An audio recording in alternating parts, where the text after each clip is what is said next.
ഈ വീഡിയോയിൽ കാണുന്ന ഇന്ന് പ്രസവിച്ച കൃഷ്ണഗിരി മോഴ പശു വിൽപ്പനയ്ക്കേണ്ട സ്ഥലം തിരുവനന്തപുരം ജില്ലയിലെ പോരക്കേക്കെ ഡയറി ഫാമിലാണ് പശു ഉള്ളത്. ഇന്ന് രാവിലെ പ്രസവിച്ച പശുവാണ്. രണ്ടാം പ്രസവത്തിൽ ഹെവി സൈസിലിടുന്ന പശുവാണ്.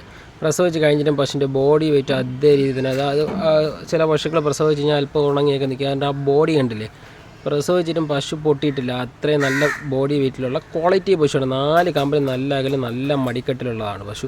തൂക്കുമടിയൊന്നുമല്ല. കഴിഞ്ഞ കറവിൽ തന്നെ 22-23 മുകളിൽ പാല് കറന്നെന്ന് പറഞ്ഞാൽ എനിക്ക് തന്ന പശുവിന് അതിൻ്റെ എല്ലാ ക്വാളിറ്റിയും പശുവിനുണ്ട്. 4 കാമ്പ് നല്ല അകലും നല്ല മടിക്കാമ്പ് സെറ്റായിട്ടുള്ള പശുവാണ്.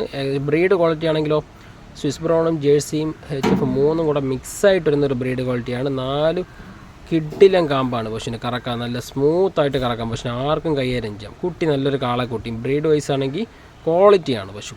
അപ്പോൾ കൃഷ്ണഗിരി പശുവാണ്. ഏകദേശം ഒരു 20 മുതൽ 24 പാല് പ്രതീക്ഷിക്കാം പശുവിൽ.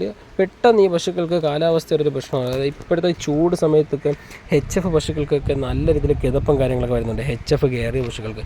എന്നാൽ ഇതൊക്കെ എന്ന് പറഞ്ഞാൽ HFും സ്വിസ്ബ്രോണും ജേഴ്സിയും കൂടെ മിക്സായിട്ടിരുന്ന ബ്രീഡായതുകൊണ്ടും ഇതിനൊന്നും അത് പ്രശ്നങ്ങളൊന്നും വരുന്നില്ല. പാലും കിട്ടും, അസുഖങ്ങളും വളരെ കുറവായിരിക്കും. ഇപ്പോൾ ക്വാളിറ്റി പശുവാണ്, നല്ല ക്വാളിറ്റിയിലിരുന്ന പശുവാണ്. ആവശ്യക്കാരുണ്ടെങ്കിൽ കോൺടാക്ട് ചെയ്യുക. ഇന്ന് രാവിലെ പ്രസവിച്ചിട്ടുള്ളൂ. പശു ഉള്ളത് തിരുവനന്തപുരം ജില്ലയിൽ പോരക്കേക്കെ ഡയറി ഫാമിലാണ്.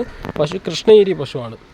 അപ്പോൾ ആവശ്യക്കാരുണ്ടെങ്കിൽ കോൺടാക്ട് ചെയ്യുക. ഓൾ കേരള ട്രാൻസ്പോർട്ടേഷൻ അവൈലബിൾ ആണ്. വിലയും മറ്റു വിവരങ്ങളൊക്കെ അറിയണമെങ്കിൽ എൻ്റെ നമ്പറിൽ കോൺടാക്ട് ചെയ്താൽ മതി. പറഞ്ഞാൽ ഏകദേശം ഇതിലൊന്നും ക്വാളിറ്റി കൂടിയ പശുക്കളും ഇപ്പോൾ ഉണ്ട് ഫാമിൽ. പല ടൈപ്പിലുള്ള പശുക്കളും ഇന്ന് ലോഡ് വന്നിട്ടുണ്ട്. അപ്പോൾ ആവശ്യക്കാരുണ്ടെങ്കിൽ കോൺടാക്ട് ചെയ്തിട്ട് വരിക.